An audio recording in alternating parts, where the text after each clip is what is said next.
From the earliest accounts of man's religious life, sleep phenomena has been associated with oracles. We find evidences of this among practically all primitive peoples, and records, historical and otherwise, have descended from the more advanced culture groups. Sleep was regarded as a magic condition. It was in some ways a suspension of our outer life. The soul, it was assumed, could depart from the body, could visit into remote regions, and ascending through the various orbits of the world, come close to the divine principles at the root of life. Because dream phenomena were so obviously not of this world, it was assumed that there was another world in which dreams were real. And in the ancient Greek art, we have representations of the gate of sleep, leading from the mortal state into a strange temple where shadowy and phantom forms lurked in the gloom, or performed weird ritualistic dances around the altars of some ancient deity. It was not, however, in Greek culture alone that sleep gained the strange oracular authority which later came to be associated with it. Sleep was not only natural, but could be induced by artificial means. Very far back, men developed the hypnotic arts, although they did not know them by such a name. They found ways by mesmeristic passes and mesmeric formulas to induce artificial sleep and to throw a subject into a state of somnambulism. At Delphi, the greatest of all the Grecian oracles, a kind of trance or ecstasy was induced by vapors rising from a deep vent in the earth. These vapors had an intoxicating effect, and when the priestess was seated on her tripod over this vent, she inhaled the fumes and passed into a strange, half-sleeping condition. And while in this state, gave forth the oracles, or the messages from the deities, in the form of hexameter verse. In the ancient grotto of Trophonius, another celebrated oracle of the time, those seeking answers to their questions were conducted down into a cave-like place. Here again there seems to have been either some natural fume which intoxicated the mind, or possibly those deciding to spend the night there were given drugs to induce visions. Drugs for this purpose are well known.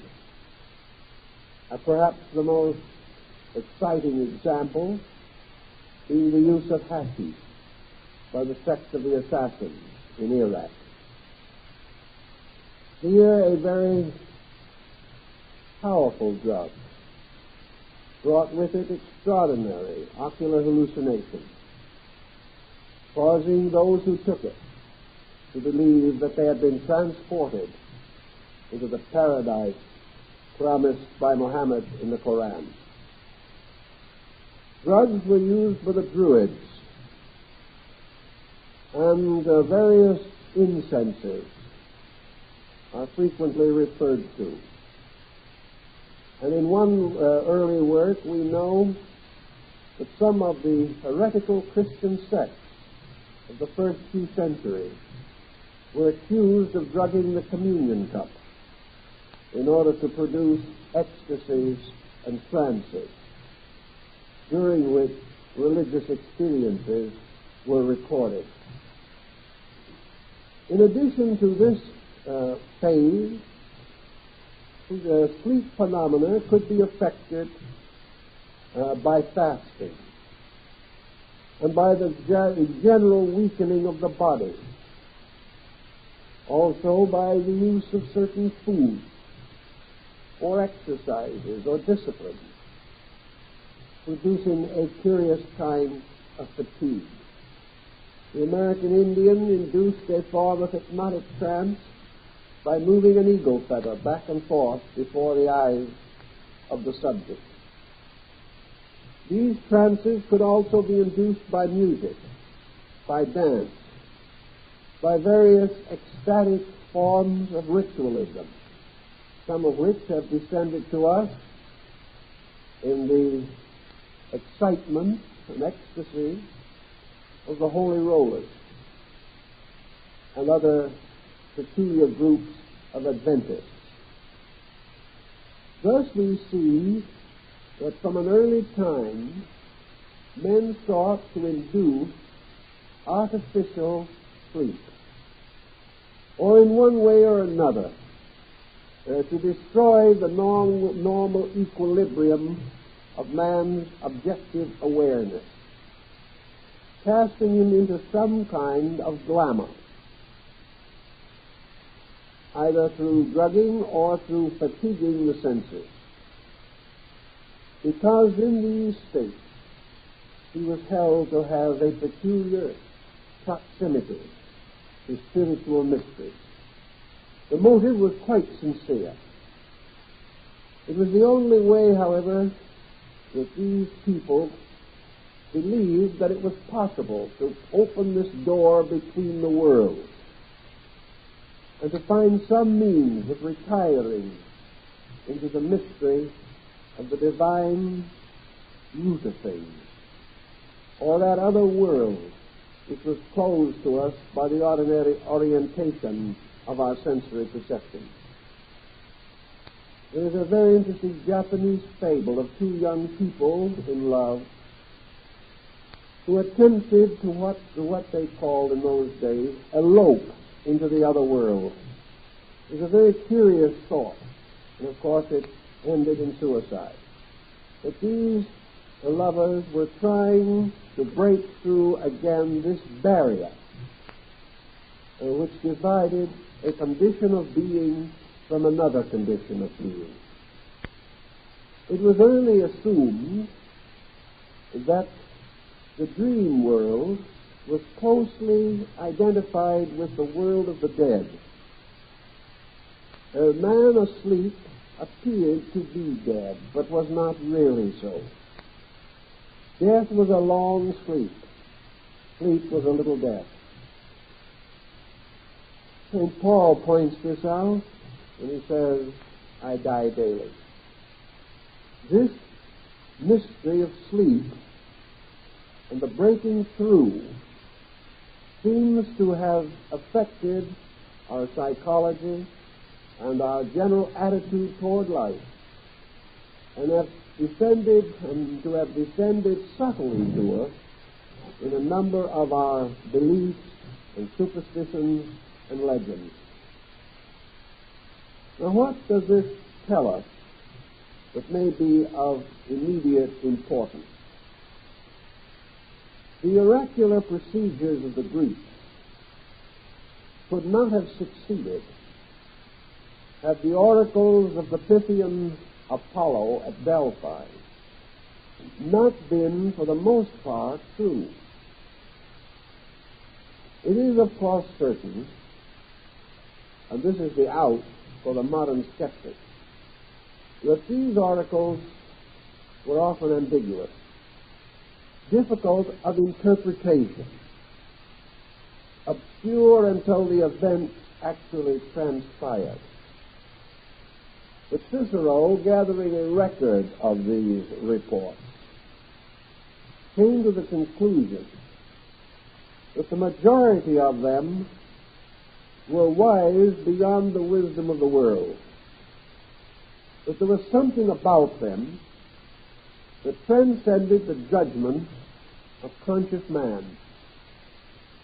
And in many instances, of course, they were amazingly fulfilled to the smallest detail. The reason why the Greek oracles were famous and were consulted by persons in every class of life undoubtedly was the reputation which gradually built around them. This reputation for accuracy has also been mentioned by older writers, and the most grudging have admitted that these oracles were universally constructive, that their recommendations were for the private and public good, that they did contribute a great deal to peace of mind and to the guidance of states and to the direction of leaders. And many of their less fortunate revelations also proved to be true. And warnings which they gave were seldom ignored without disaster. Even Socrates seems to have admired the oracles and to have acknowledged that they represented perhaps one of the deepest sources of man's possible knowledge of life and the world. Many of the oracles were also broadly informative. They brought answers to questions in art, science, religion, philosophy. They assisted in the preservation of crops. They aided the agriculturist in his plans for the harvest. They warned of storms and of pestilences. And it was rather obvious to these people that such information was not normally to be attained in a waking state.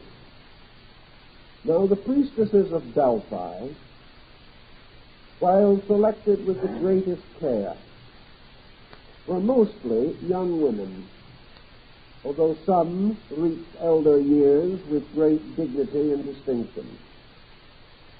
These young women were not trained in the worldly pursuits which might have been possible to them in these days. They were virgins of the temple. They lived apart and alone, a cloistered existence. They were not instructed in statecraft or in medicine or in any of these subjects, but were assured that the truthfulness of their revelation depended upon the purity and integrity of their own lives. This, I think, is a further point of interest, and one which will bear consideration. Obviously, the normal state of man can be both naturally and artificially deranged. And among most older people, the insane, the mad, those hopelessly infirm of mind, were regarded with a peculiar veneration. They were believed to be very close to God. They were God's own. They did not belong, really, in this world. And it was the responsibility of all to treat them with kindness and to protect them, sometimes even from themselves. But this madness was something like the divine madness, the madness of the Dionysiac cult, induced by the juice of the vine, the intoxication which was held in religious ritual to open these mysterious interior perceptions, so that, of course, the use of wine in the sacrament, even to this time, originated in this Dionysiac rite, the rite of frenzy, the rite by means of which the individual seemed to suddenly escape from his human limitation and to be able to commune with powers beyond this world and even bring back messages of general interest. Many of the early American Indian tribes also made use of this broad concept. In their case, usually trances were brought on either by hypnotic means or by a form of autosuggestion. These old medicine priests seem to have been able to cast themselves into trances more or less at will. And here, in tribal life, they had an unusual opportunity to demonstrate the accuracy of their foreknowledge. They were depended upon in a time when no dependable sciences existed, when laws and codes did very little to protect either the individual or the group. The person who had no rights, no privileges of legal or medical help, who was without any advantages of modern psychology or classical philosophy, built his life very largely upon phenomena. And this phenomena was nearly always associated with sleep mysteries and the power of the soul to depart in sleep to explore those things which it most needed to know. Now we can divide our thinking on this subject into two very broad patterns. The first, and one that is still held by many mystics, is that essentially the old concept was correct, that sleep does mysteriously liberate the soul from the body, or if not a total liberation, at least gives the soul a more positive existence while the body is at rest.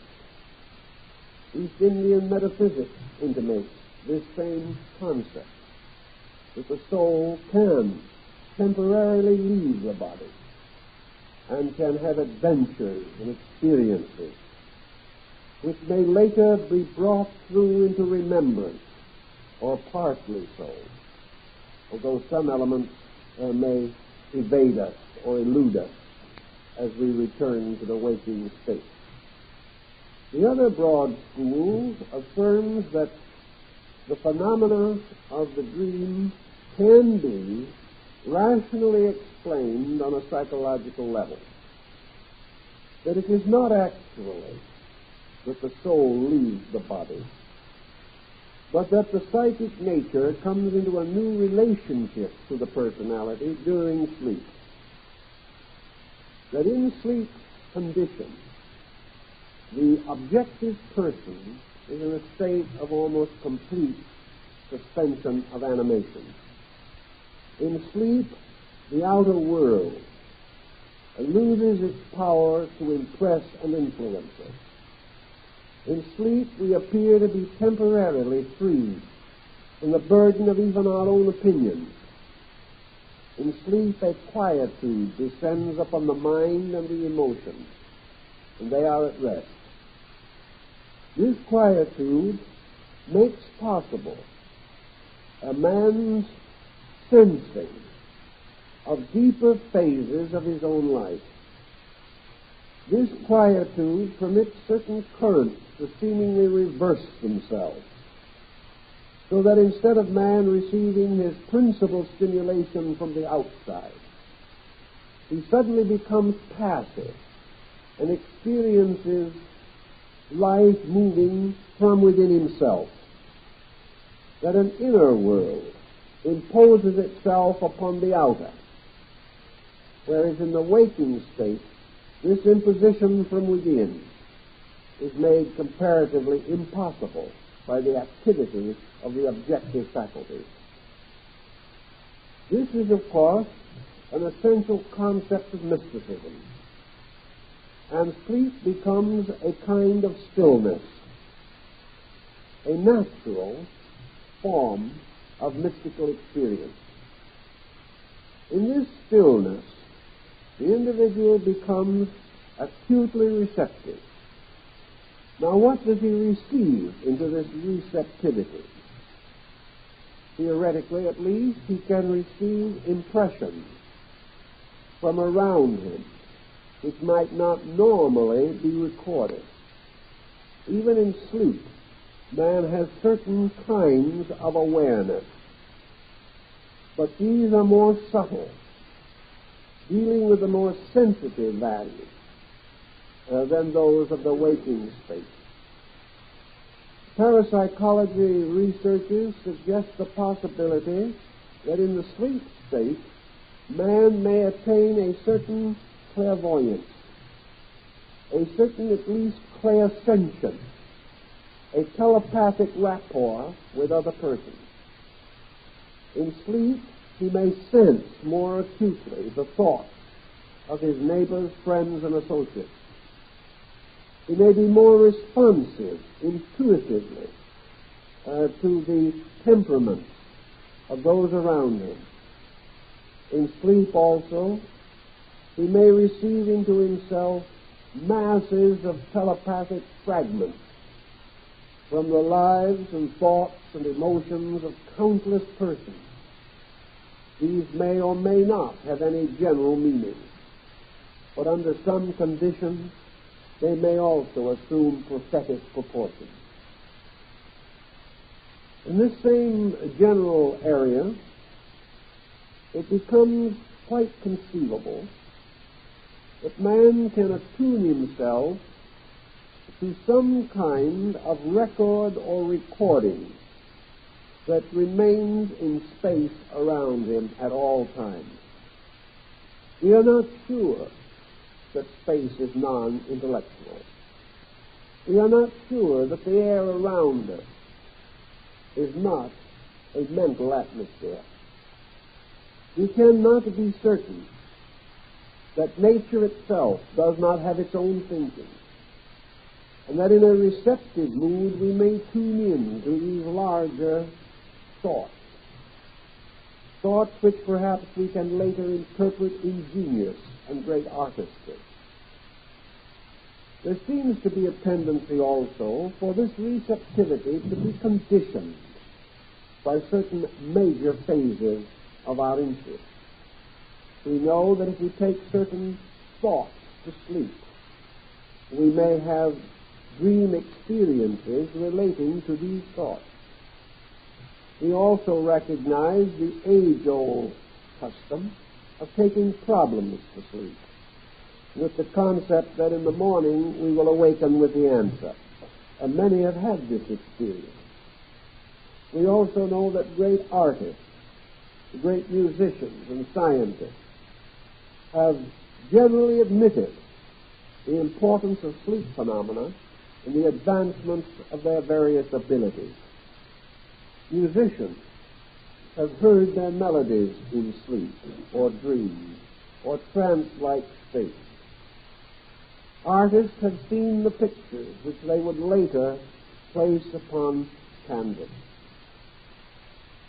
Sleep also approximates another state of man who cultivates a kind of sleep in the disciplines of meditation and the various retrospective and contemplative exercises of the Greek theory and of the East Indian school. These meditations are quietude, leading finally perhaps to an almost complete submersion of the personal consciousness in a deep and mysterious ocean of universal values, such as is intimated in the Samadhi of Vedanta. or the mysterious nirvanic trances of the Buddhist arhats.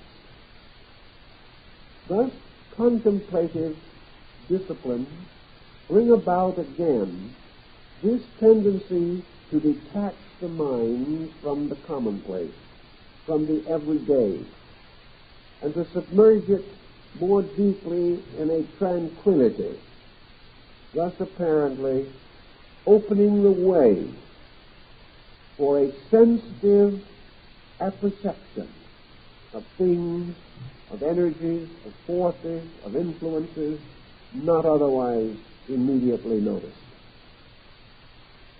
Out of this thinking, whether it be held to be mystical or psychological, we have come to certain practical conclusions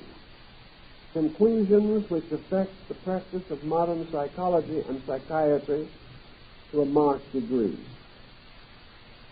One of the conclusions is that in many instances, sleep phenomena are a valuable aid to the interpretation of the psychic complex of the human personality.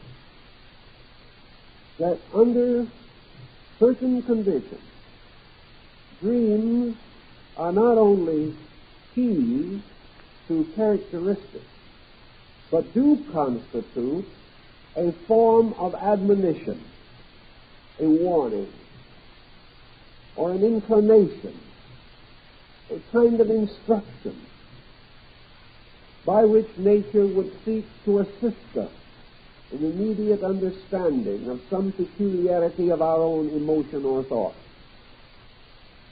We know that everywhere nature eternally strives to repair the damage that is caused by human ignorance. If this damage is too great, nature is not equal to the task.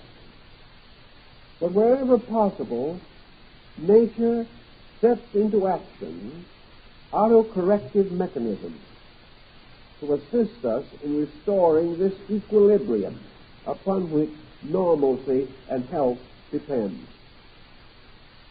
Thus, as surely as we secure or receive hunches, feelings, we are also inclined to have this awareness of a need for a particular change in conduct or a modification of habits.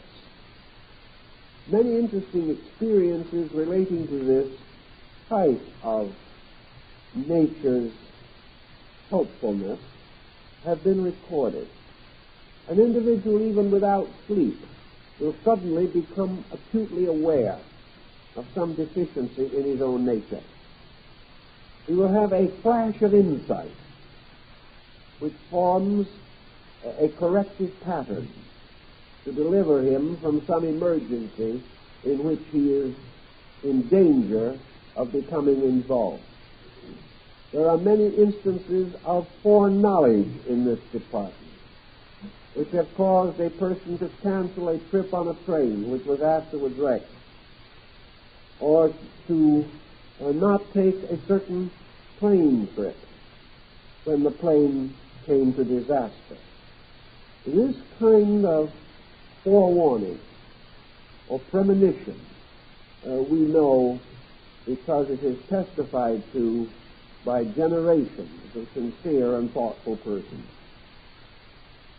Most of these warnings, however, pass unheeded. We rationalize ourselves out of them. There are numbers of cases also where we record persons who have come to grief as a result of ignoring some kind of intuitional flash which might have saved them. In our daily way of existence, we do not take for granted that this internal insight is legitimate. We do not feel impelled to follow it. If it does not fit into our preconceptions, we ignore it. If it is inconvenient to follow its instructions, we violate them and have certain argumentative procedures by which we justify our own attitude. This is particularly true in the case of conscience, in which we do have certain very strong pressures, which sometimes are accepted and recognized, but often violated. We have no great and full explanation of the conscience process, but we are inclined to feel that what we call conscience today has to do with the individual violating some preconception upon which he has learned to lean, or the validity of which he has accepted. Therefore, conscience does not represent any spiritualized faculty, but merely the voice of his traditional acceptances. Psychology, however, does recognize the fact that the violation of conscience mechanisms will nearly always prove detrimental. They destroy a degree of integration within the person. They cause him to have less faith in himself. They cause him to feel less respect for his own nature. If he feels that he is transgressing some value which he holds to be real, he is disappointed in himself. And he also develops the fear mechanism, because conscience usually involves some machinery of punishment. The individual who goes against his conscience is opening himself to some kind of retribution, which is not pleasant or to be desired. Now, conscience operates when we are awake, but we have every reason to suspect that it operates even more actively when we are asleep. For nearly all impulse and instinct are more powerful when the conscious mind does not modify their pressures. The conscious mind of man causes a focalizing of objective awareness. The individual becomes acutely centered in his objective nature. In this centering, he is exceptionally responsive to the visible and physical things around him, and very little does he respond to the invisible, superphysical things within him. Thus he lives objectively, and with very little recourse to the principles which lie locked within him. This brings us then to the element or the chemistry of the psychic factor as it might be involved in dream phenomena. Question may be asked in the first place, does man know more when he is asleep than when he is awake? I would say that probably not, but that he is more aware of what he knows. In the waking state, the individual does not have immediate access to the various levels of his own subconscious. In other words, he cannot be consciously aware of the subconscious. About the only part of his internal defense mechanism that is available to him is memory. Memory can issue warnings, and does. Memory can remind him of the hazards of an enterprise, and will do so. But the individual frequently resists memory on the ground that each new situation is a unique thing, and therefore it cannot be explained merely by reference to previous experiences. Thus, the burglar who has been jailed twice may remember this, but it will not prevent him from making a third attempt to burglarize something on the ground that he now has perfected the perfect crime. Later he will remember that this did not work either, but by that time he will be planning upon a new course of procedure which he believes will violate his expectancies of being caught. Thus, memory does not serve us in everything, but memory makes available a small part of our own previous experience. A very great part of that general experience, however, is not rememberable by any conscious process, and therefore only certain phases of our own dispositions can be reached by the memory technique. There are other parts which do not respond to this type of stimulation, for it must be the result of association mechanisms to bring memory into operation. On the level of the unremembered, there may also be a great deal of that which is truly known, but that we know not that we know.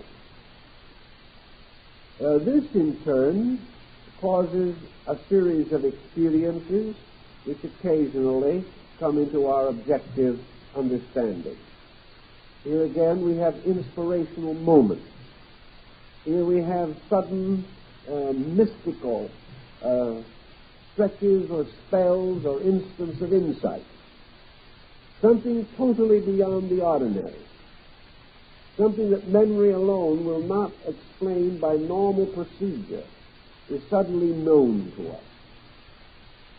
Now, in this knowing to us, I believe there is another element that we have to bear in mind, which may have an effect upon the entire problem of learning from dreaming.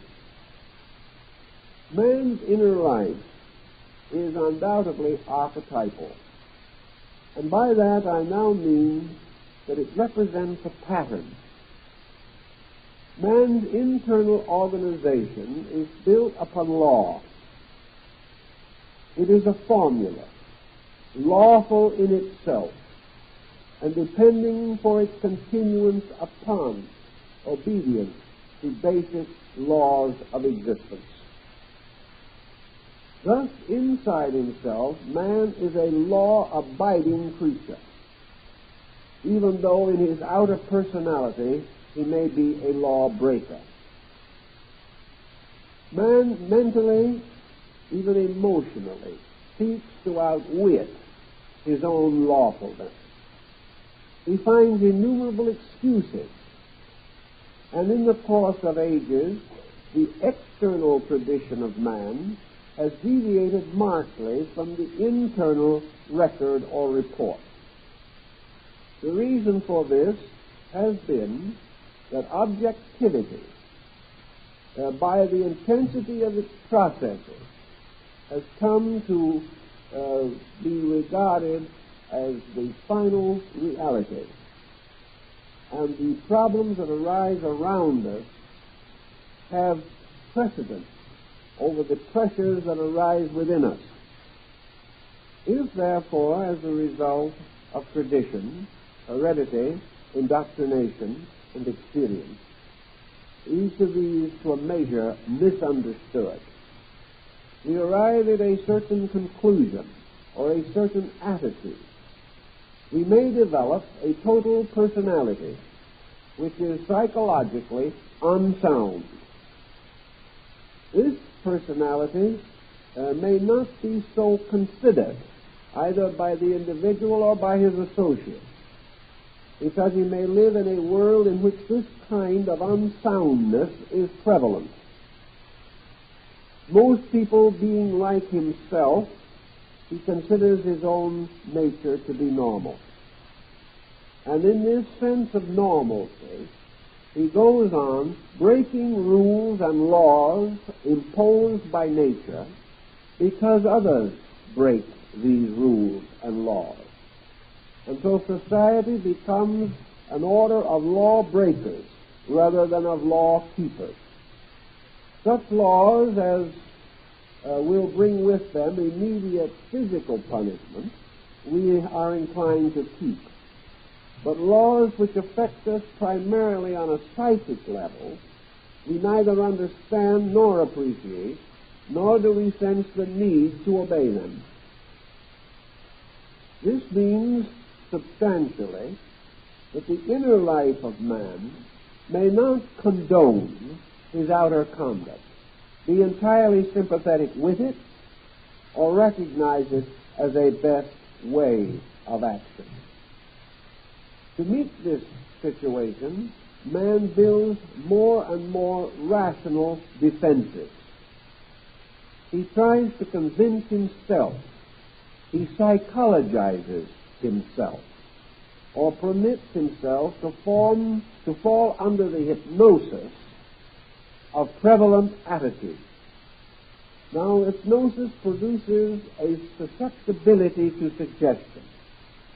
The hypnotized person must, to a measure, temporarily fulfill the wishes of the hypnotist. In the same way, a hypnotized society must fulfill the pressures or purposes or accepted procedures of that society. Once we assume the normalcy of a social pattern, this social pattern begins to influence us. It moves in upon us. It requires allegiance. It creates penetration by consistent repetition of its plan or its procedure. And today we take the child from its parent's knees, place it into the school. The school continues to indoctrinate that child with certain beliefs. These beliefs are carried through into higher education. They then proceed onto the business level of life. Then the individual marries someone with the same belief. These are further intensified. The young people become parents and pass on these same beliefs to their children. And all the time, these beliefs are becoming more believed by the person who holds them. After a time, it seems that there is no other way, that there could not possibly be any justifiable conflict, that these things with which we have hypnotized ourselves have to be true, that they are the truth, the whole truth, and nothing but the truth. And having taken this oath on the witness stand, we proceed to lie ourselves out of faith. We don't always intend to, but witnesses under oath do not agree in their evidence. And the mere fact that we are even trying to be truthful does not help too much after we have forgotten how to be truthful. We are at a disadvantage all the way along. Thus we may build up two distinct levels of psychic entities. The outer level is dependent almost entirely upon outward circumstances, and it produces a more or less complete psychic being, created to obey the impressions and pressures around it. From this psychic being comes this kind of static drag that has been noted throughout human society.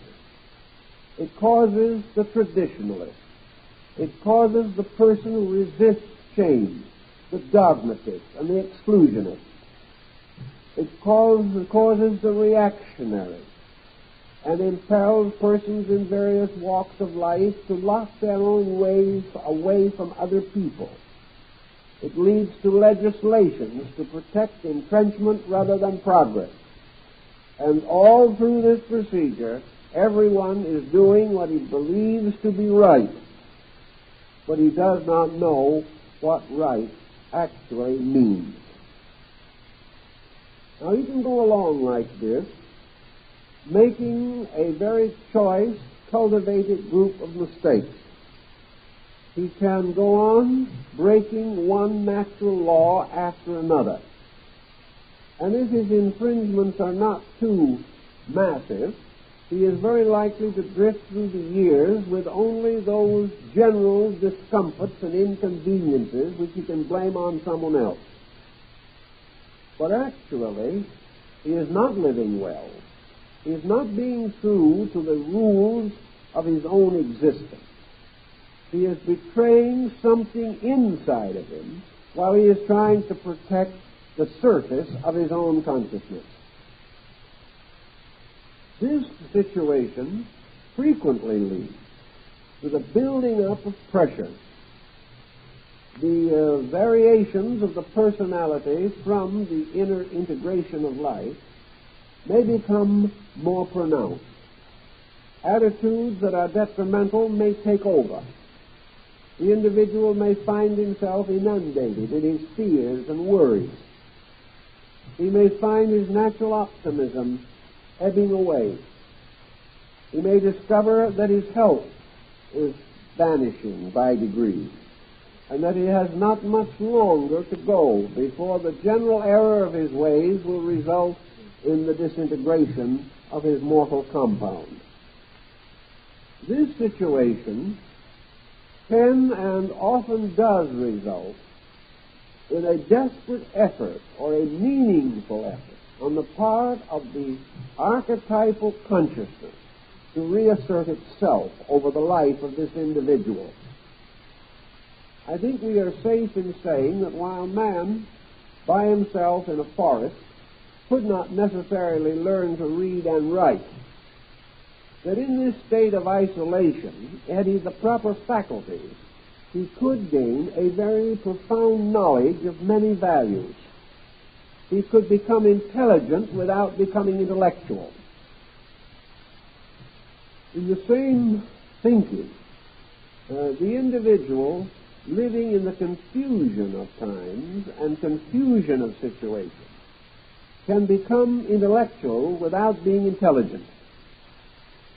Intelligence has something of integrity about it. Intellectualism has merely self-justification and the eternal desire to prove that we are right without very much incentive to make sure that we are right. If then we find a life going outwardly, contrary to its inward needs, I think we have learned from long observation and experience that nature will not permit this disaster without making some effort to correct the situation.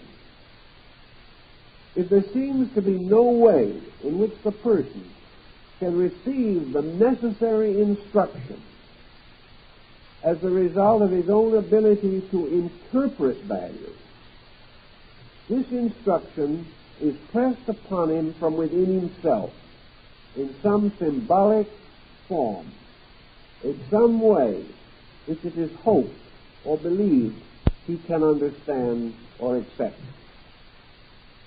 Sometimes this pressure is so great that it breaks through even in the hours of waking.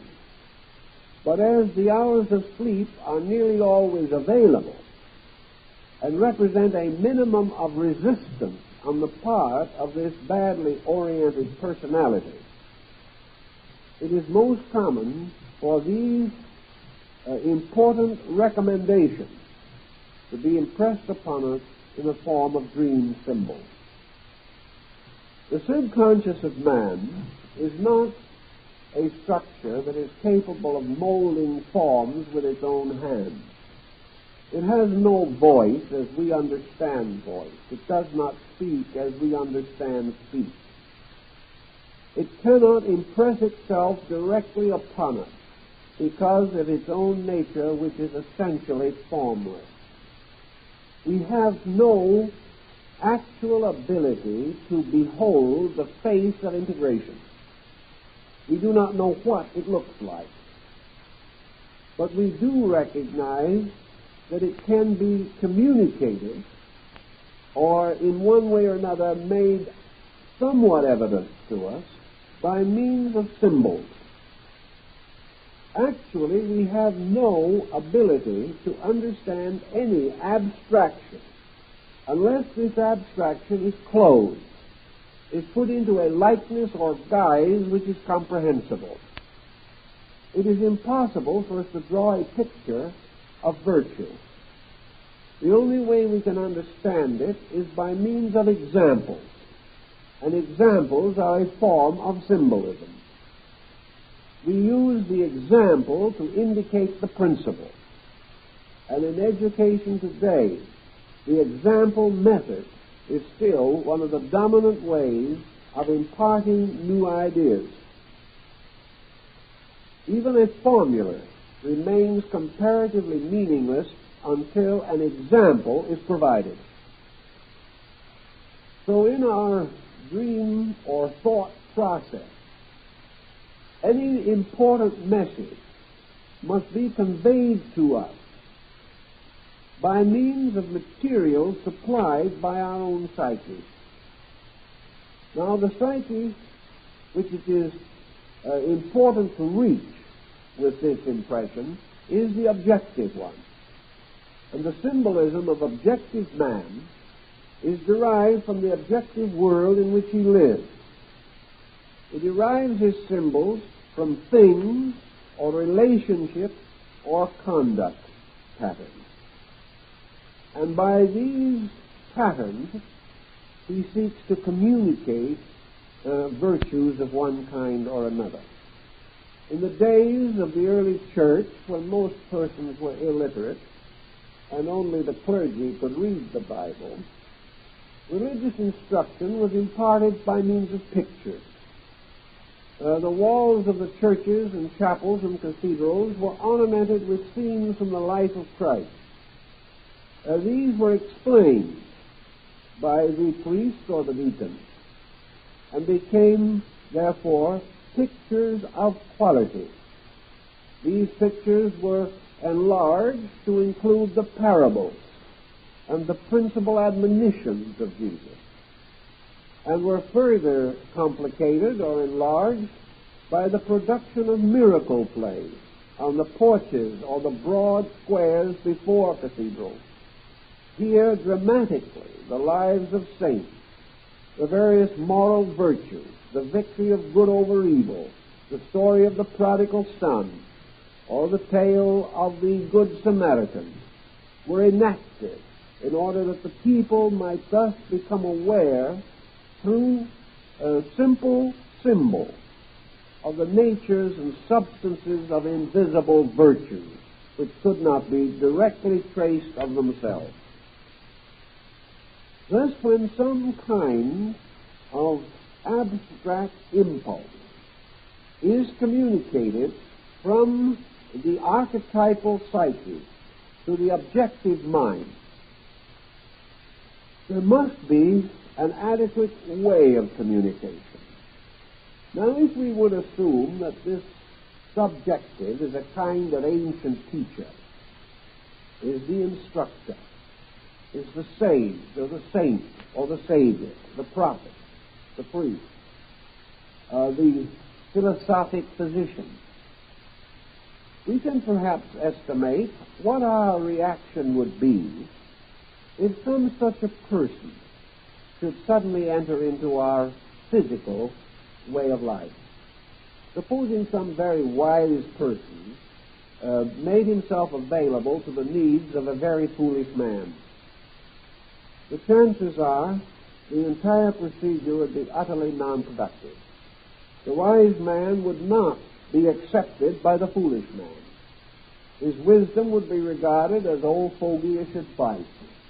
He would be told that he belonged to a decadent generation, that the qualities which he tried to teach were old-fashioned and no longer applicable, that the only way to live would be the very way which was causing the trouble. Thus, the direct admonitional procedure would be of very little value unless it was accompanied by something by which it was distinguished, by which it was set apart from common experience, and in which something stronger than words became the basis of the communication of ideas. Sometimes, therefore, your archetypal image will impress itself in the form of a vision in which a person, usually a celestial or sublime being, suddenly appears as though in actual reality, communicates the instruction or gives the warning or the admonition and then vanishes back into the mysterious abstract regions from which it came.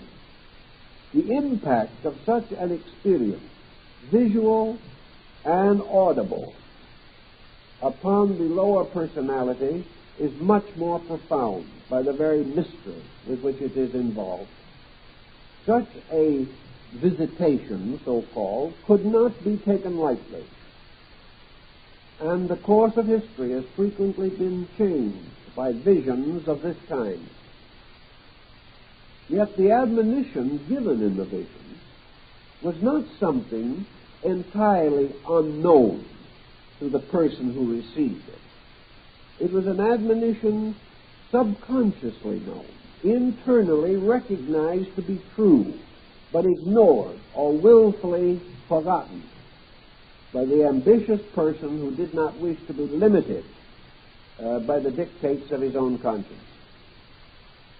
Thus, the question as to whether this type of visitation represents the addition of knowledge or merely the revelation of the known, a new degree of impression from that which is eternally true.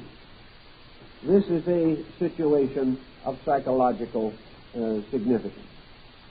There is another point that I think is interesting in connection with this, namely the so-called warning or the instructive admonition. We know perfectly well that if a truly enlightened person was to thoroughly estimate our conduct, or if some now devised impartial mechanism, some machine which impersonally accepted all the factors of our personality into an equation, that such a machine could theoretically give us a fairly concise statement of our probabilities in a given situation. Also, we know that had we the wisdom enough, we could foresee things that would likely arise. We could avoid difficulties that are practically inevitable because of the course we are following. Yet these things are not evident to us in our normal state.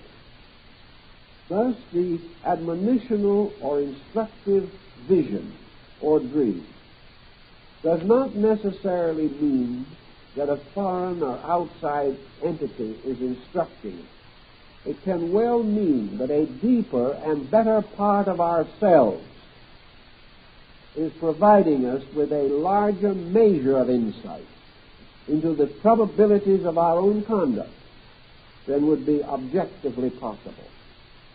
And because the universe is lawful, and because all conduct must have its consequences, there are many phases of prophecy which only represent recognition of cause and effect and their inevitable operation.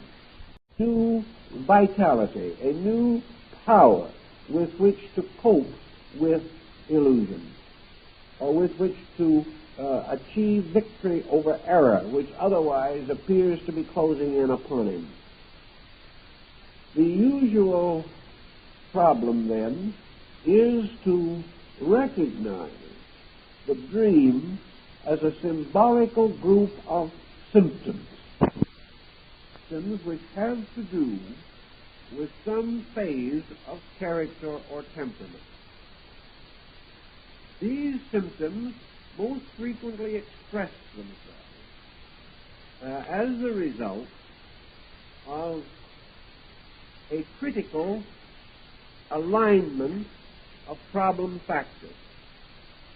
Very often they will precede a crisis, and if they are not in some way regarded, the individual from then on falls immediately into a more desperate situation. The symbols used in such dreams are derived, as we mentioned last week, from a kind of vocabulary of natural figures, natural objects, which have certain interpretive overtones, objects with which we particularly associate values. These values arising from our mythology, our legendary, our lore, art, literature, or culture, and values which have become accepted as a language of value by ourselves. We can easily understand that the objective nature must reach as far as it can into the subjective to meet this impression pattern that is seeking to come through. The objective refines itself from things seen or tasted or smelt or touched to things which are overtones. It moves as far toward the abstract as it can, and the abstract moves as far downward toward the concrete as possible. And if we are fortunate, there is a meeting of these two, forming a bridge for the actual communication of the instruction, whatever it may be. So we will say that nearly anyone who is under psychic pressure of any kind is subject to these warnings, to these diagnostic aids, which are intended to make possible his rapid recognition of his own condition and to inspire him to a proper remedy. If man, from the very early part of his culture, had continued to remember this psychic factor in himself, had clung firmly to these dream symbols, had accepted the meaning of them more generally and more generously, the chances are there would be very little need for psychologists today. Each individual could interpret his own inner life. But because we have raced headlong past these tasks, because we have relegated most symbolism to a mythological and imaginary sphere, we have forgotten that symbolism is a continuing language, that the myths and legends that we have learned or have remembered are still the fabric for the communication of subjective impulse. We no longer literally accept the myth, but the myths themselves continue to form this alphabet of meaningful symbols for the communication of internal impulse. So I feel that it is quite proper and right to say that man does receive a kind of instruction, that he does have the right, upon request or in need, to achieve a closer sense of conscious identity with his own total existence, in order that all of himself may be available to the emergency that arises. If he does not take advantage of this right and privilege which he has in nature, then the fault lies largely with himself and not with nature's intention, for nature wishes him to make the correction. It is his own audacity which causes him to refuse. So in the problem of this type of correction, it is obvious that the message bears a direct relationship to the personal need. And as persons interpreting myths and legends interpret them differently, so that even mythologists have no common mind on these things, so it is true that symbols have different meanings to different persons and at different times. But always there is a meaning, and that meaning is always in some way related to our own personal psychological pattern.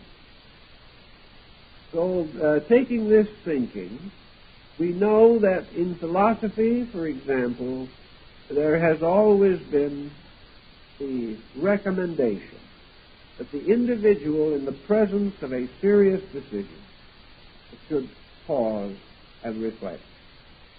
Now, it is this peculiar pause which is the key to receptivity to the psychic impression. If the person who is about to make an important decision would stop for a moment, go by himself, relax and be still, and then very quietly put together the elements of his task, he would find that he has a skill that he did not suspect. That hasty decisions may have complicated a situation that could otherwise be reasonable. It is this pausing, this stopping, this letting go of the conscious objective machinery of the plot and the scheme and the strategy. It is the individual attempting to make all major decisions from composure rather than from emergency. Emergency does not permit the psychic self to be heard. Emergency forces continually greater objectivity. The individual, as the emergency progresses, must make his decisions from ever lower levels of his own intelligence, until in panic he makes the worst decision of all. Thus, the idea that the ancients had, that in grave moments men should go into the temple and pray and ask the help of God in their decision, simply meant that they should go, be quiet, state their problem internally or in words if it so pleased them, addressing these words to the highest concept of truth which they could conceive. And then they should be quiet, attentive, and receptive to the answer, whether the answer was to come through the oracle or whether the answer was assumed to appear miraculously in their private lives. But this very process of placing ourselves in a mood of expectant relaxation, a mood in which we resolve to permit an impression from some superior level of consciousness to be received into our objective nature.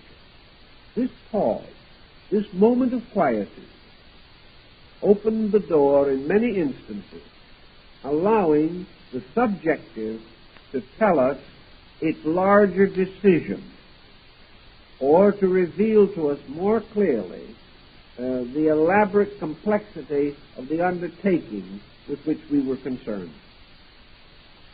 This meditational, prayer-like mood had its own relationship or similarity to sleep, for it was merely a partial receptivity, perhaps disciplined by religion or philosophy. But it was certainly the individual learning to listen for some kind of an inner voice, some kind of an inner impression, which would intuitively enrich his decisions. If, as in the case of modern man, we have come to almost completely ignore the spiritual overtone of life, in which, while perhaps we may claim to believe, we make very slight practical use of our believing, it is evident that the machinery of the mystical experience would alter its appearance. And under the conditions of today, there is less and less likelihood of this experience occurring to us while we are in a waking conscious state. Never before has waking consciousness of man been more totally locked in phenomena. Never before have we been so continually plagued with external pressure. Nor has there ever been a time when our self-discipline was as poorly organized and developed. We are for the most part, lack the capacity to relax or to enter into a truly meditative relationship with life. We are not able in the waking state to achieve true receptivity of consciousness. We are continually battling, and what a time we might like to spend in such meditative procedure may be so frequently interrupted as to make the procedure comparatively valueless. And so at last, after the long and difficult day, we tumble into bed. And our first release from our own problem is unconsciousness. And sometimes we are even deprived of this blessing, continuing to toss and thrash through the night, trying to escape the intensities of habit mechanisms which no longer permit us to rest even when the time is available. If, however, through physical or psychic fatigue, we actually go to sleep, we not only, for the first time, achieve a kind of relaxation, but never before in history has our psychic load been heavier. Not too long ago, the individual psychic load was mostly grave concern for the immediate and imminent circumstances of his personal existence. He went along very much a creature of habit. He did not expect unusual reward. He was not particularly discontented. He accepted a lot similar to that into which he had been born. And his main worries involved sickness or loss or accidents and things of that nature. He was not obsessed with world politics. He was not ready to collapse psychologically if the wrong candidate got in. He had none of these delightful measures that are burdening us even this fair evening. Actually, therefore, his psychic load was perhaps more religious than ours. His fear of sin was probably more acute than ours. His fear of nonconformity was more acute. But he was not in debt beyond control. He was not afraid to be sick because he could not pay the doctor's bills. He was not under the psychic pressure of intense mechanism. He was not jealous and envious to the degree that we are. And he did not come face to face with the tremendous conflict of powerful personalities that today are our normal lot. Thus his psychic load did not impose itself so directly upon him, nor did it demand such a crushing and crashing breakthrough as the one we bear today. As a result of this situation, we note that apparently the psychological sleep consciousness of man is more active now than ever before in our recorded history. This activity seems to mean that the person is more psychically stress-ridden than ever before, and that the insecurities of life are accumulating more rapidly than they used to. And where this situation is not met with some appropriate remedy, nervous breakdowns are almost certain, heart trouble is more frequent than it used to be, and in spite of our elaborate scientific discoveries and the ways in which we can now combat many ailments, the public health is not as good as it was 50 years ago. Length of life in some cases is greater, but it is merely an extended period of time for acute mental anguish. Therefore, there is some doubt as to the favor that we have enjoyed. Bearing all these factors a little bit in mind, we can see why many persons under a heavy psychic load should have disturbed rest. This disturbance is of several natures and kinds. Some people just simply can't seem to sleep at all. Others fitfully. Some have the sense of dreaming but do not remember the dream. And of those dreams that are remembered, more and more are ominous. More and more are unpleasant dreams. Dreams which do not have much in them of contentment. They are not the dream of the happy child to be found in some fairy tale. They are the dreams that come close to nightmares. They are dreams in which man continues to experience the difficulties, perhaps intensified, by which his daily life is so unhappily punctuated.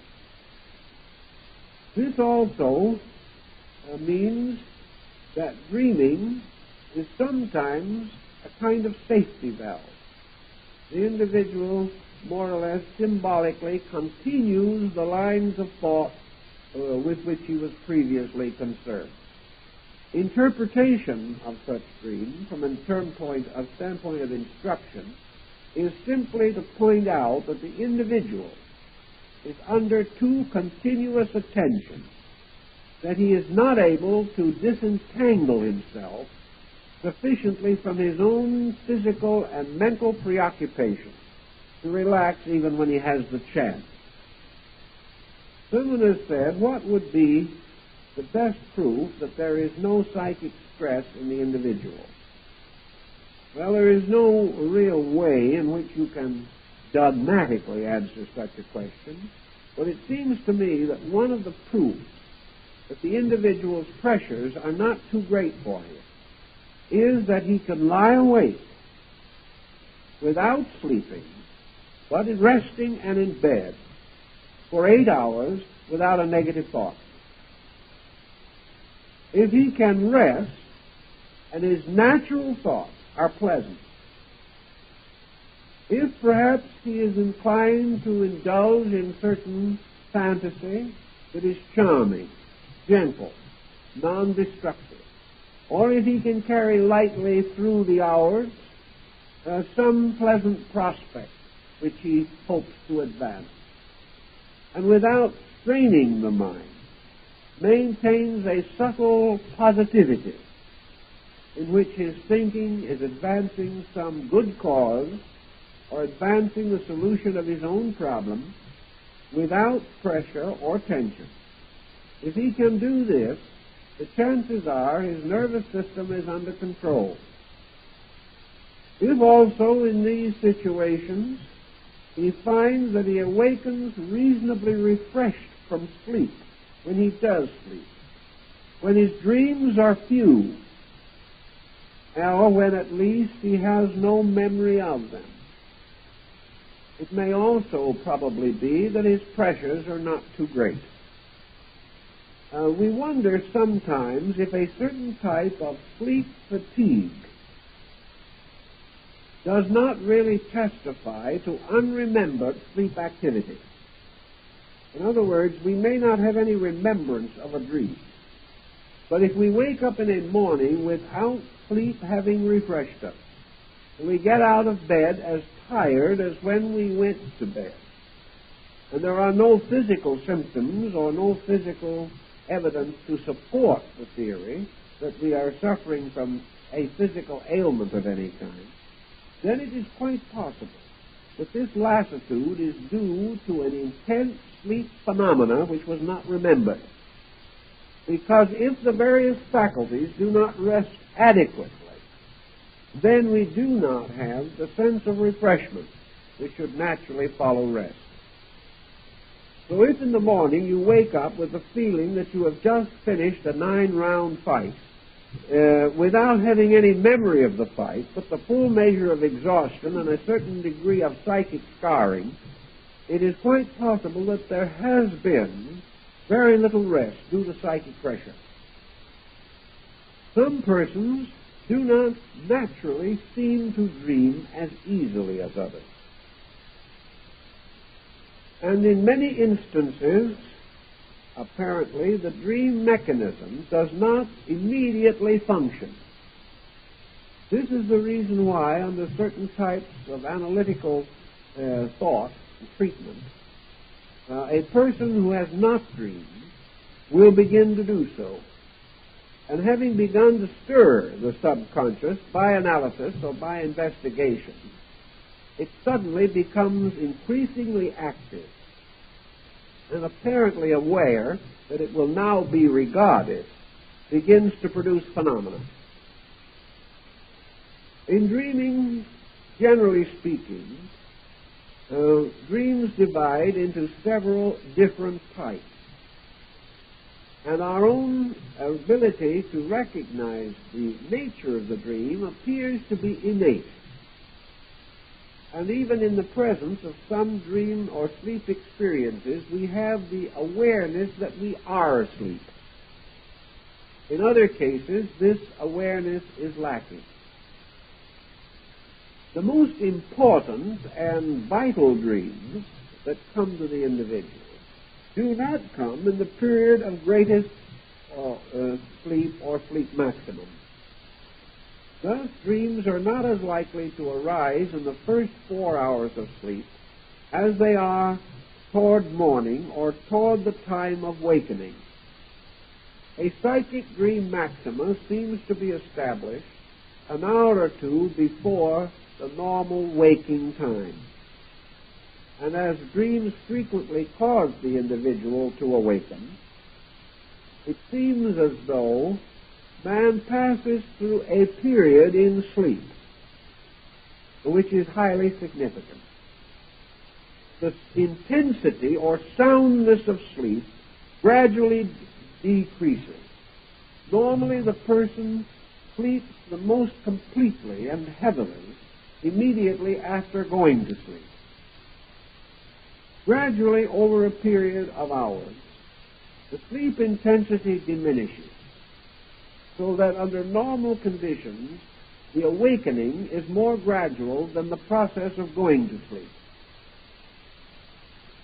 Not long prior to the point in which objectivity is restored by awaking, the sleeper passes into a condition between sleeping and waking which may be likened very much to the trance. He is not awake, but he is not fully and completely asleep. It is at this time that dreams, visions, premonitions are most vivid and most frequent.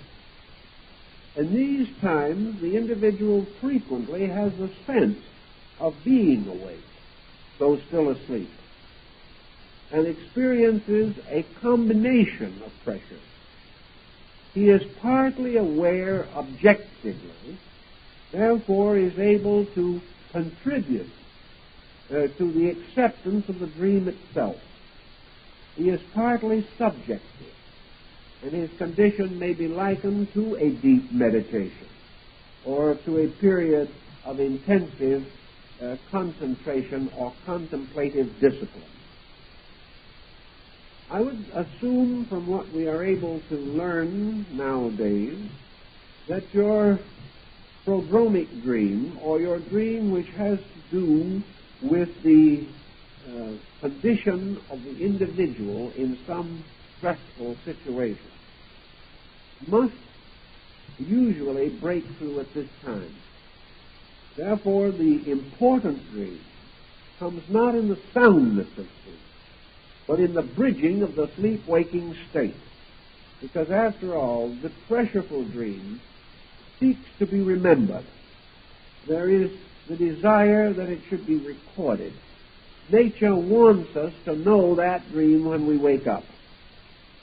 If we are unaware of the dream, it cannot serve us objectively. It cannot be an intercession from our own inner nature if we are not aware of it. So the problem of the dream, bringing with it awareness of its own meaning or purpose, is met by nature providing a peculiar relationship of sleeping and waking to serve as the medium for this dream. Now, the dream itself very often bears some more or less direct relationship to the problem involved, or to the question asked, or to the need which is present. This is not always, however, directly evident. The dream may be a moving dream, a from now forward, or from now upward, or from now downward. The dream summarizes in one way or another the nature of the confusion in ourselves and its true and often unrecognized cause. Now, this is perhaps one of the keynotes of the entire situation. Things have several apparent causes and one true cause. The attitudes that we hold, the situations that arise in our lives, are nearly always related to some basic principle or to some basic factor with which we have been unable to cope successfully. Most persons' lives are projections of a small group of psychic patterns. These patterns may be traceable to early life. They may be traceable to shock or intensity or disappointment or tragedy. They may be the accumulation of habits. They may arise in our believing or in our lack of self-control or in our appetite.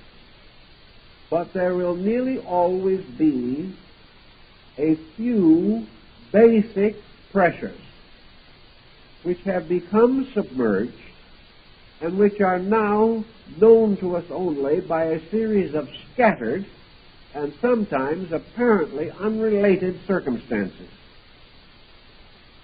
It is very valuable for the individual attempting to correct a defect of character to become aware of the basic reason.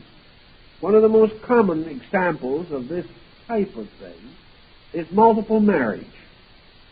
An individual makes an unfortunate marriage. This may happen to nearly anyone, and therefore there is nothing extraordinary about it. But after getting out of this difficulty, he makes another similar unfortunate marriage, and may have 3 or 4 such marriages during a lifetime, all essentially unfortunate, all some way related together. The person will always have an obvious reason. The other individual was either undesirable or misunderstood or had temperamental peculiarities resulting in incompatibility.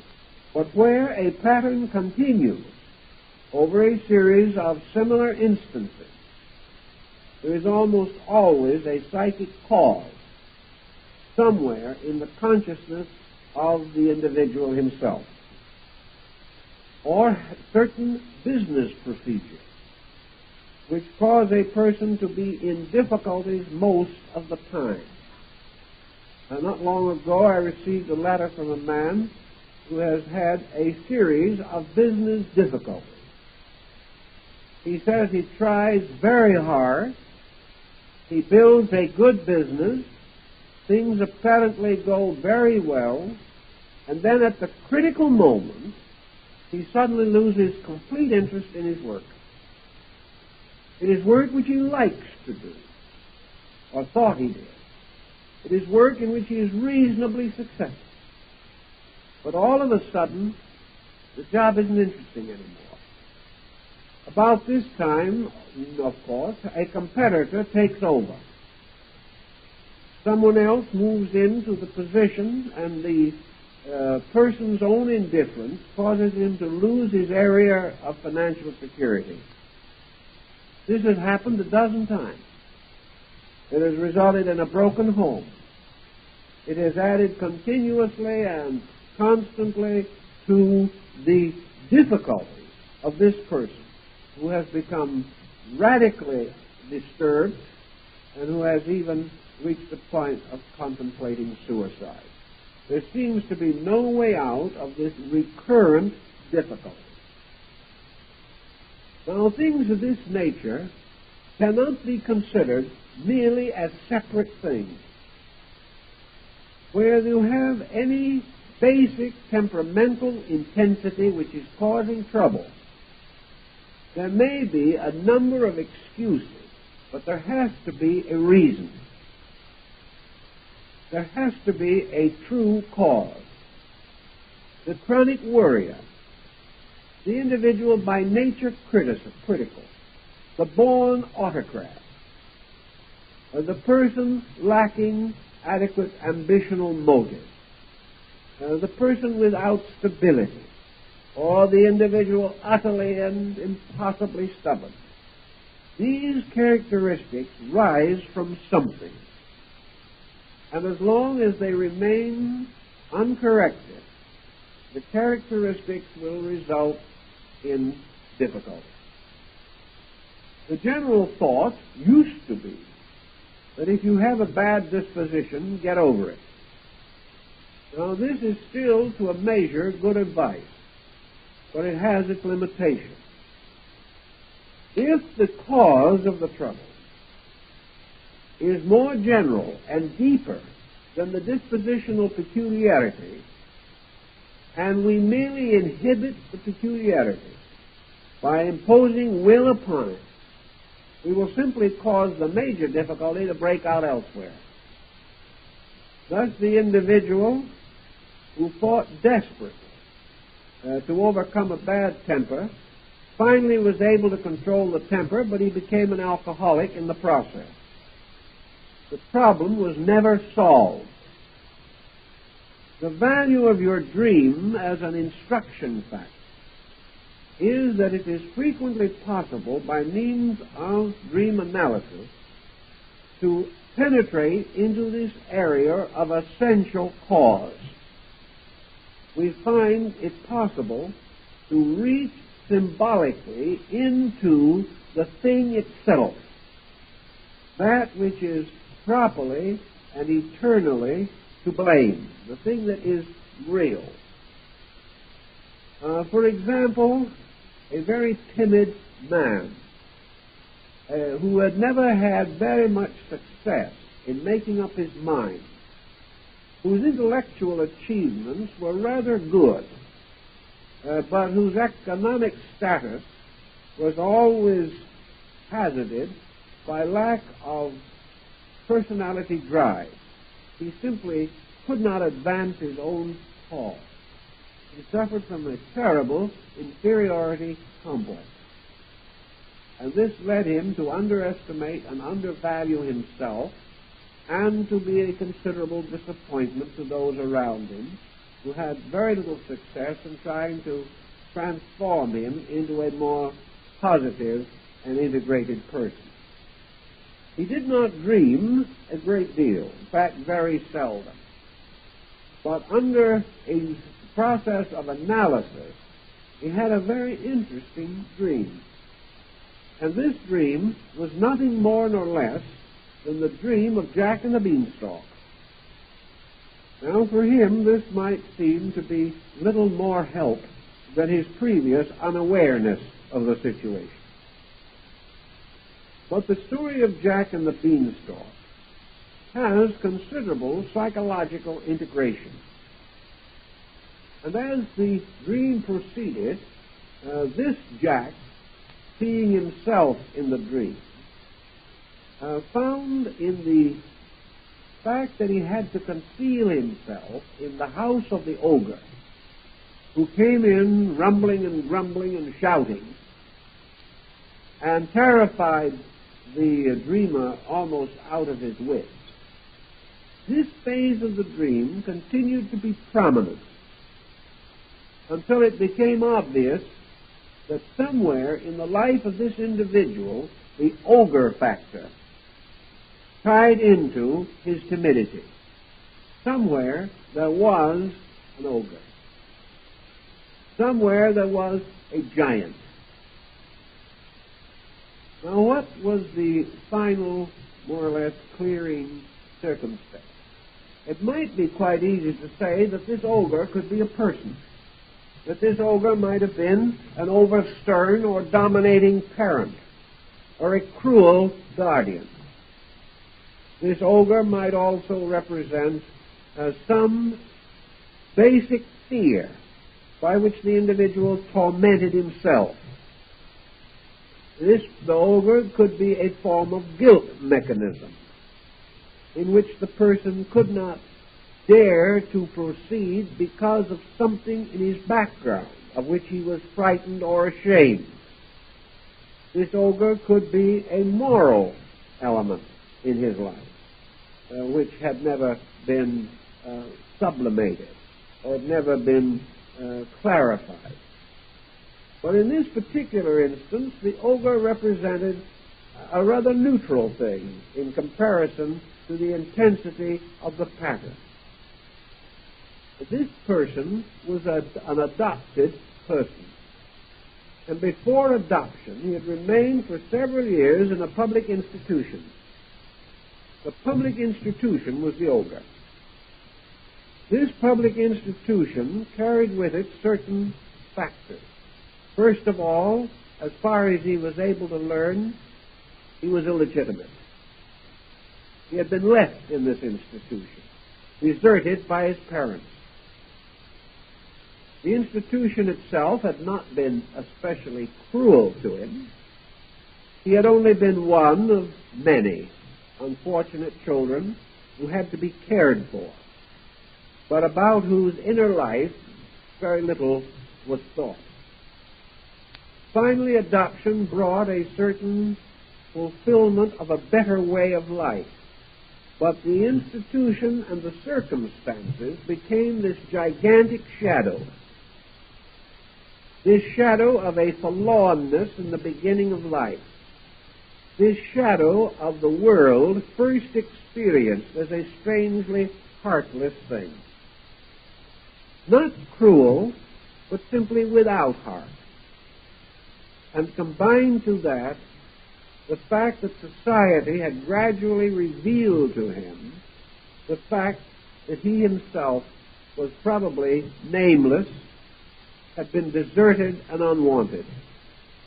As a result of this, the world gradually became the extension of the orphanage.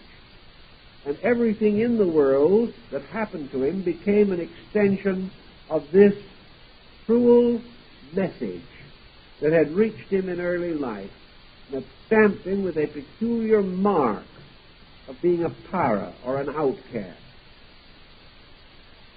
To make the matters a little more complicated, this man, in his self-pride, trying to fight this thing inside of himself, had completely submerged it.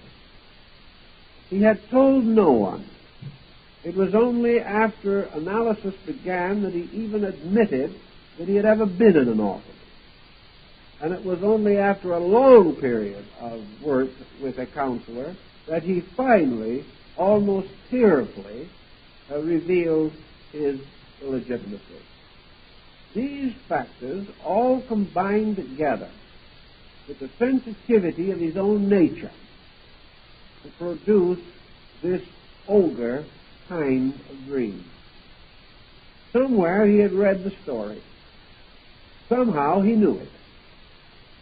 He related both the relevant and the irrelevant part. He went through the early part of the dream, but without any particular emotional involvement. He climbed up the beanstalk. He did all these things. But when he came into the house where the ogre was, he became completely paralyzed with fear. Fear that the world would know this awful secret that he had carried throughout his life. Fear that the world would hurt him again. Fears that somebody new would hunt him out and finally expose him. It was all a very sad, almost ridiculous situation. Yet it had eaten deeply into the life of an individual. And this sense of inadequate origin had prevented him from ever achieving anything beyond that origin. He felt himself as one born to slavery, born to a lower way of life, born to humility and humiliation.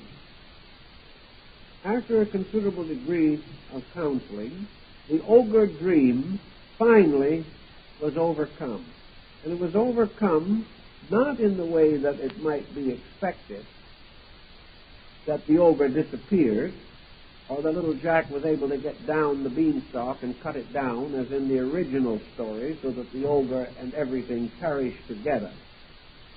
But in this case, there was a gradual transformation of the ogre. And it ended up by the dreamer and the dream being of a very compatible nature. The fellow was getting along excellently with the ogre at the last report. He had overcome the fear. But the ogre seemed apparently to be a symbol suitable to summarize the shadow, this heavy imponderable that hurt all the time. There is also a good case of what we might term the Amfortas dream, which bears a similar kind of stigma. You remember in the Grail legend, Amfortas, the king of the Grail, attempted to rescue the holy spear from the black magician. But the black magician turned the spear and thrust it into the side of Amfortas. Amfortas had intended to use the spear to destroy the power of evil. But the power of evil took hold of the spear and wounded the king of the Grail. This wound would not heal. And the dream of the Amfortas nature is usually the dream of some kind of a sickness or a deformity or an ill that will not get well. It is sometimes one of the commonest forms of it is the eternal toothache. There are cases where an individual has dreamt month after month of having this toothache. Nothing could be done about it. Dentists and everyone tried, but the toothache continued. It could not be cured. Other individuals are crippled at sensing deformity in a dream, a deformity which by its very nature will not get well. Thus this Amfortas type of dream, the dream of the wound that will not mend, seemingly is related to a certain kind of psychological problem to which the person has associated an inevitability. He has decreed that this condition shall not and will not change. Now, this conscious decreeing of this usually involves some kind of loyalty. It represents a person sometimes obligated, either by circumstances or self-obligation, to a way of life or to a situation which gradually becomes unendurable. Sometimes it is this old story of matter of principle. The dream that will not get well has also been associated with a kind of loss from which the person never expects to be able to recover. A man in his early 60s, through unwise or unreasonable investment, lost most of his world holdings. This resulted in a dream relating to not getting well. The man consciously believed that he was too old to recoup his fortune, that therefore he was now in a hopeless condition of financial sickness. He was sick with an incurable ailment. And wherever the ailment is incurable, it is involved in the idea that the individual cannot correct the prevailing condition. There are cases also in which, for example, a religion preventing divorce, two persons living together who are unable to attain any degree of compatibility. Either one of those persons, and even both, may develop this dream of not getting well, of things continuing and going on. A criminal who has been convicted of a major crime and has served his sentence returns to society but has this sentence hanging over his head. As a result of that, he is never able to feel sure that his social condition will be any value to him. He is always afraid that his record will catch up with him. This very often results again in this not getting well dream. He doesn't dare to become too much associated with anything for fear that his old crime will destroy any new relationships or values which he may build. He may also, with this type of dream, be one who has tried to conceal his older record. Usually it is the concealment factor which results in the pressure that disturbs the life. This pressure disturbing the life of the individual, this dream of not getting well, very often means a very spotted and unfortunate career, the type of life that may end on Main Street, the type of individual whose incentives have perished and who has no sense of being able to restore his own nature. Now, this dream is instructive. It is not merely there to tell him that he cannot get well.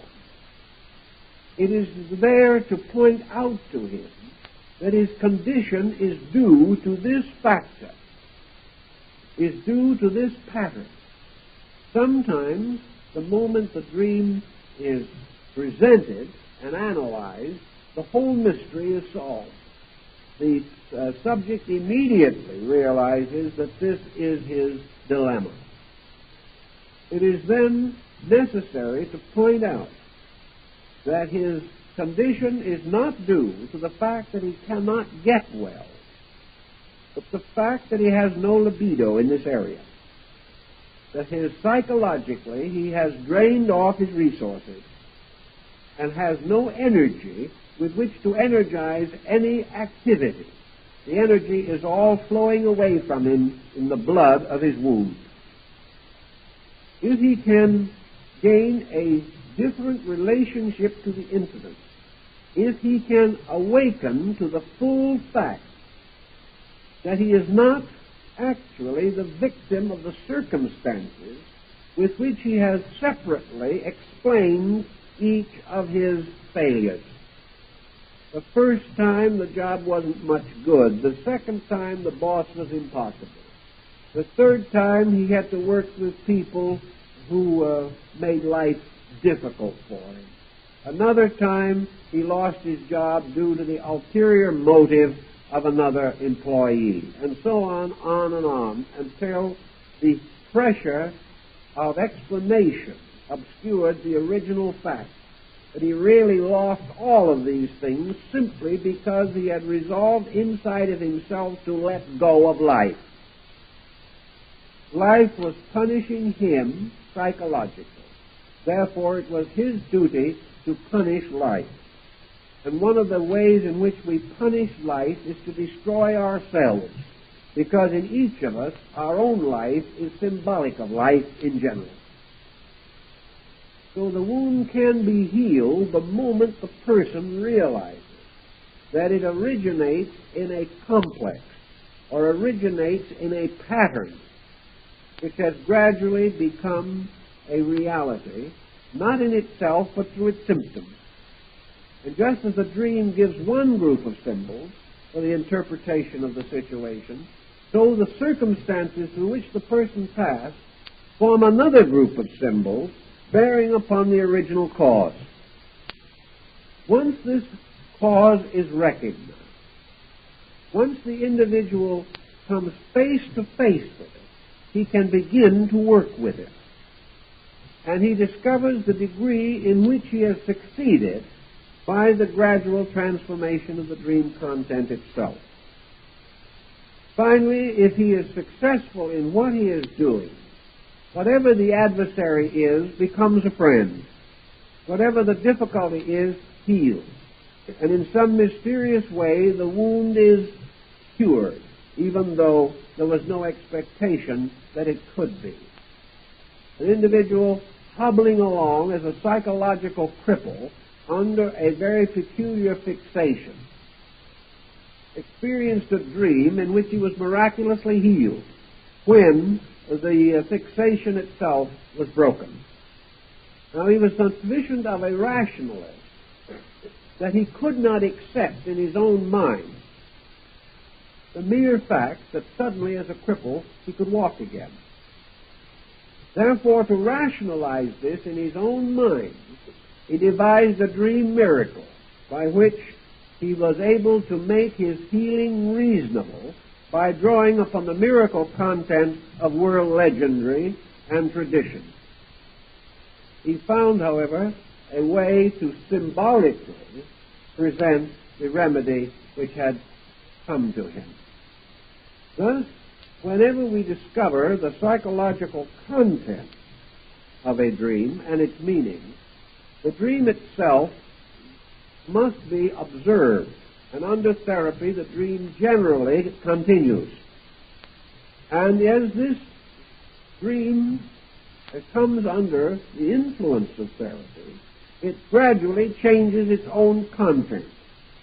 And when the content of the dream is no longer dangerous, or no longer difficult or tragic, and no longer a restraint, we are then reasonably assured that the basic cause of the attitude has been reached, that the basic cause has been corrected. From this point on, the secondary symptoms fall away of themselves, for they cannot exist apart from the cause of themselves.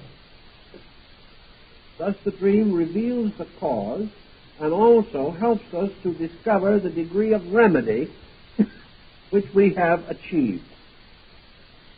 In this way and in many other ways, the dream is a very instructive experience. But our time is up, so we'll have to do some more instructing next week.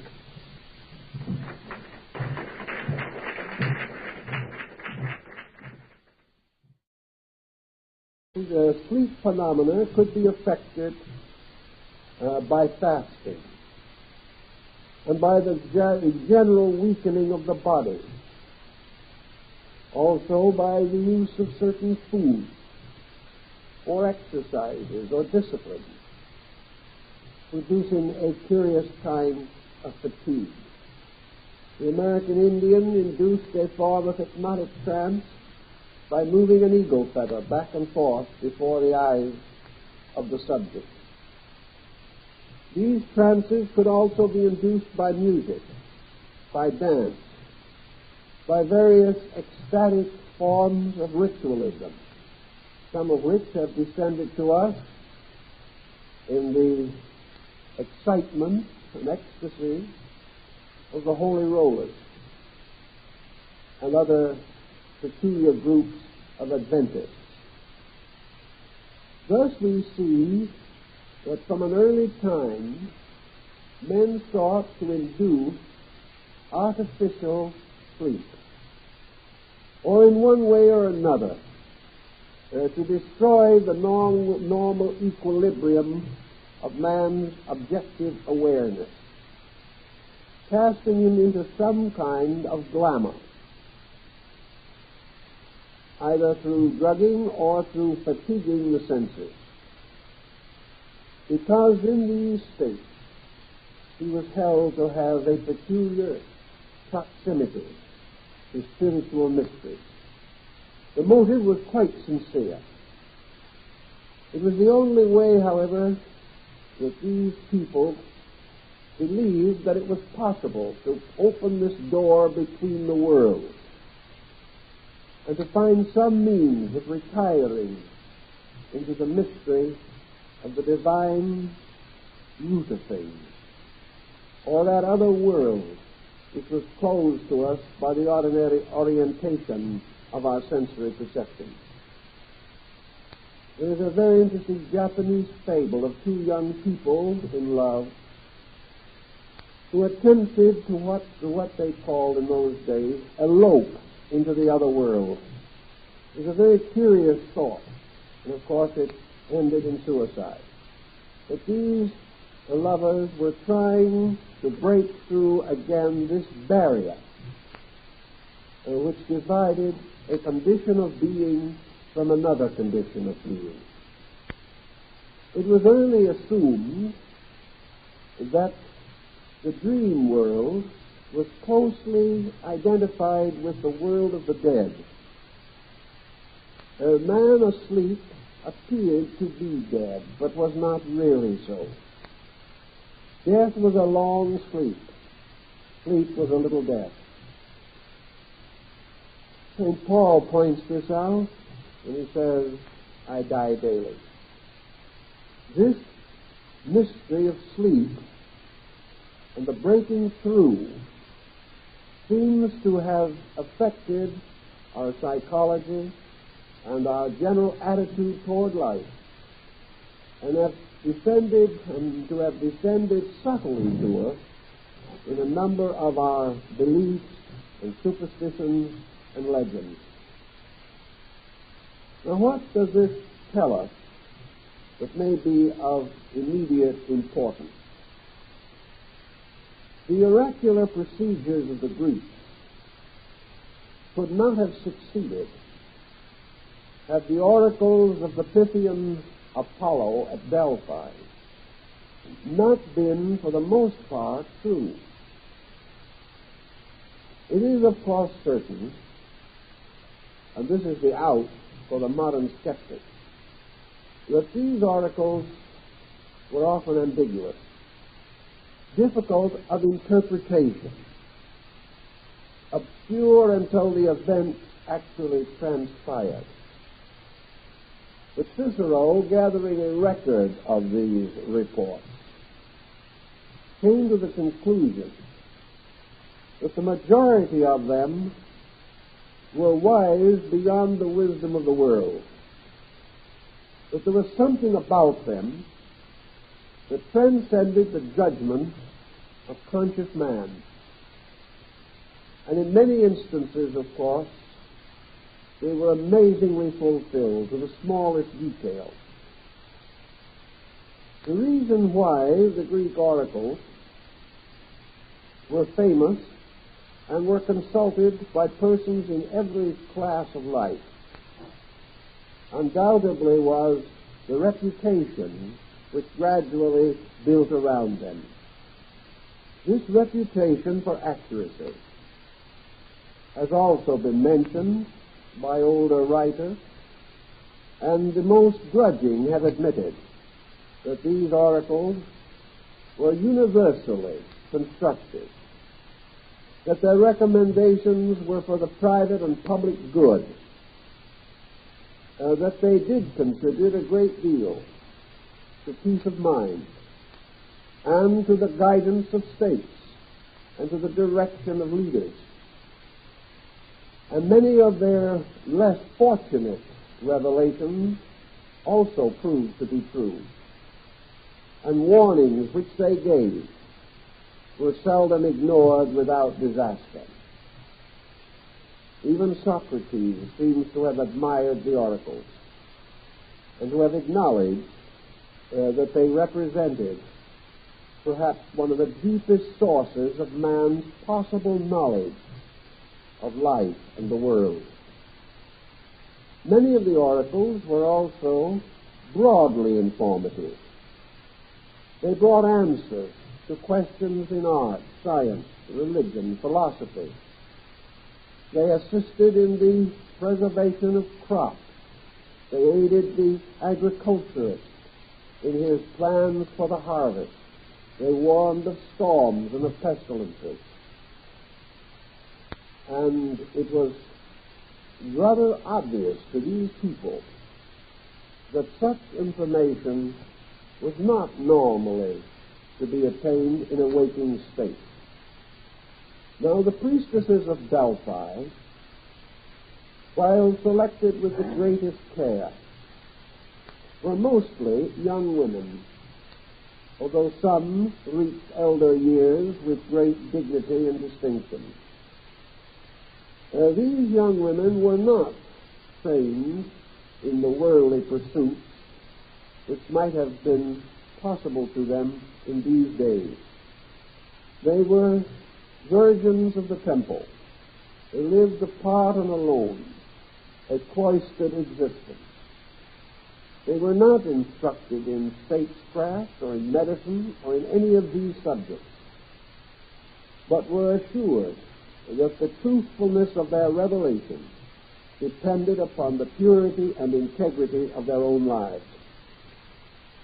This, I think, is a further point of interest, and one which will bear consideration.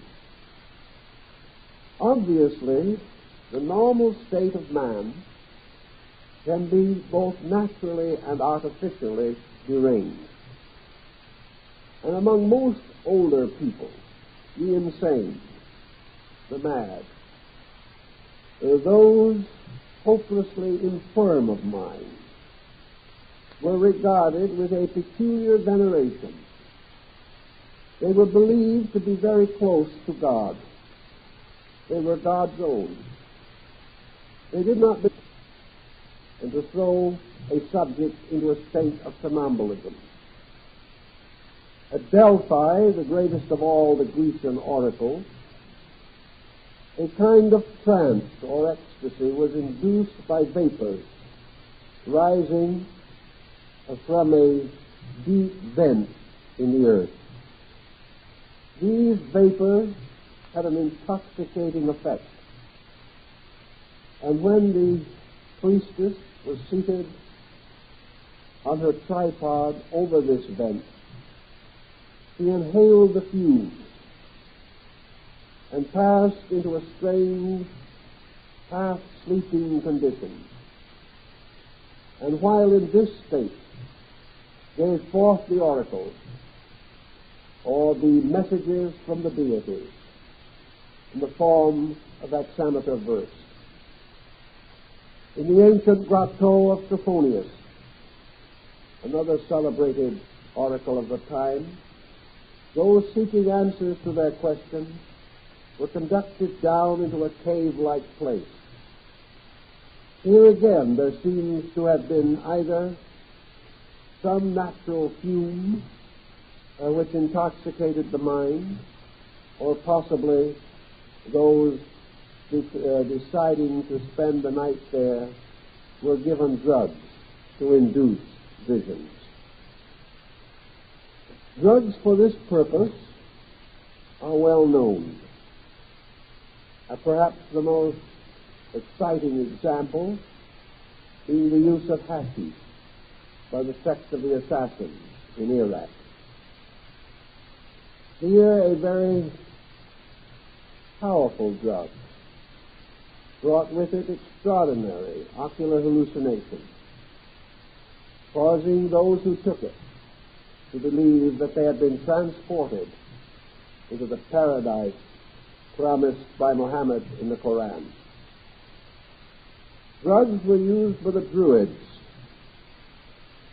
and various incenses are frequently referred to.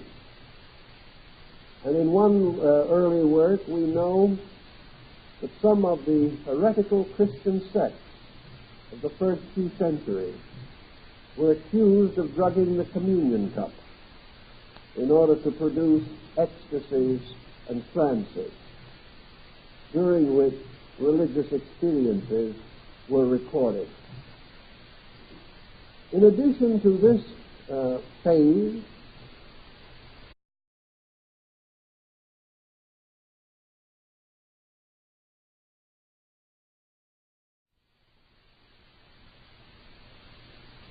from the earliest accounts of man's religious life,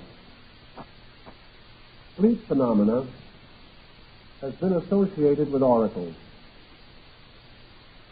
We find evidences of this among practically all primitive peoples, and records, historical and otherwise, have descended from the more advanced culture groups. Sleep was regarded as a magic condition. It was in some ways a suspension of our outer life. The soul, it was assumed, could depart from the body. could visit into remote regions and ascending through the various orbits of the world, come close to the divine principles at the root of life. Because dream phenomena were so obviously not of this world, it was assumed that there was another world in which dreams were real. And in the ancient Greek art, we have representations of the gate of sleep, leading from the mortal state into a strange temple where shadowy and phantom forms lurked in the gloom or performed weird ritualistic dances around the altars of some ancient deity. It was not, however, in Greek culture alone that sleep gained the strange oracular authority which later came to be associated with it. Sleep was not only natural, but could be induced by artificial means. Very far back, men developed the hypnotic arts, although they did not know them by such a name. They found ways by mesmeristic passes and mesmeric formulas to induce artificial sleep.